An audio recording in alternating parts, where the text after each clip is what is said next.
Hi there Aquarius, thank you for joining me for your monthly forecast for January. At your best, your sparkling innovation and ability to foresee trends can see you tuned into music, fashion, science, or even literature in a way which really is awesome. And you're going to have opportunities to embrace these sides of yourself this month as you burst into this new year with the help of Mars, which is in the most pioneering and enterprising, adventurous part of your scope for the first 7 months of the year.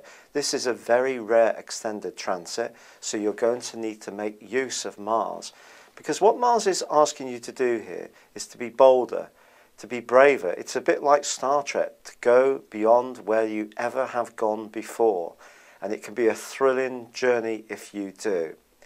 But not everything works at just that level. There is a deeper, more psychological element in your situation, and it's red hot as this new year begins, on the back of a new moon in your 12th solar house on the very first day.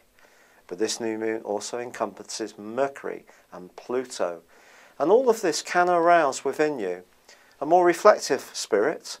It could see you more conscious of those who are less fortunate, doing your bit for people in situations where they can't help themselves. If you're passionate about charity, homelessness and things like this, you could be very active in the early weeks of the year, trying to do your best to help those causes.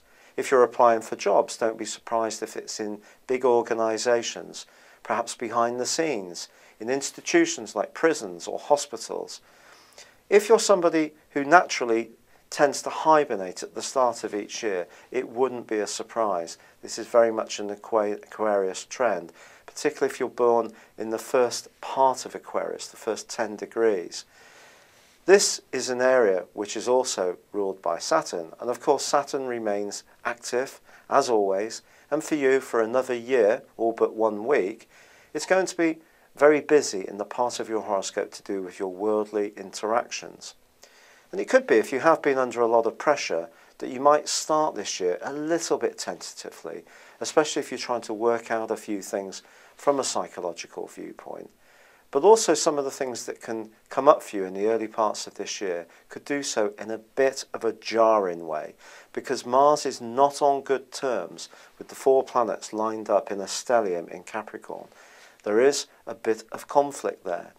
And it's possible that the truth of a particular part of your nature or attitude can come into the open in a way which you find rather uncomfortable. Someone could challenge you about yourself, or perhaps you're going to reveal, expose some kind of ill practice or unfairness that's been inflicted upon you.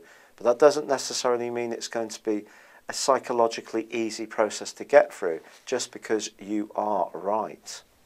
But I do feel that things will start to lighten up once Mercury arrives in your sign on the 12th. It almost immediately sparkles brilliantly with Uranus, your more progressive co-ruler. And I think the ideas part of your situation can really start to dazzle from then, especially once the Sun moves into your sign on the 20th. Your physical vitality will go up about 10 million notches on the 20th. But also, the Sun gets into a great angle with Uranus too, suggesting that your mind can move up a gear, you can be so quick-witted, and that ability to spot the way things are heading is really going to be up to speed and going so fantastically well. And you could impress those in the know, especially if you're involved in technology or you link with the public in some way or another. Your innovations, the way that you spot those trends, can be crucial to this. So think about how you can tap into this potential, especially on the 30th when there is a wonderful new moon in your sign, which gives you the chance to just be much more comfortable in your own skin, to be much more authentically you in a natural, relaxed way.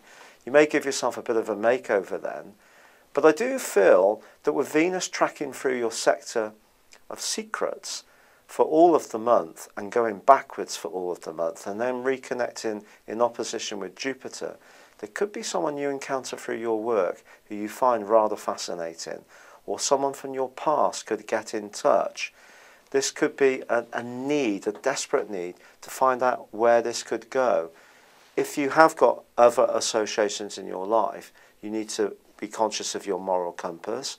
But at the very last week of January, Venus goes alongside Pluto, and if there is something you really need that you're not getting at the moment, you may reach out for it. It could be exciting, it could be a little bit clandestine, but it certainly could make your pulse race all the quicker.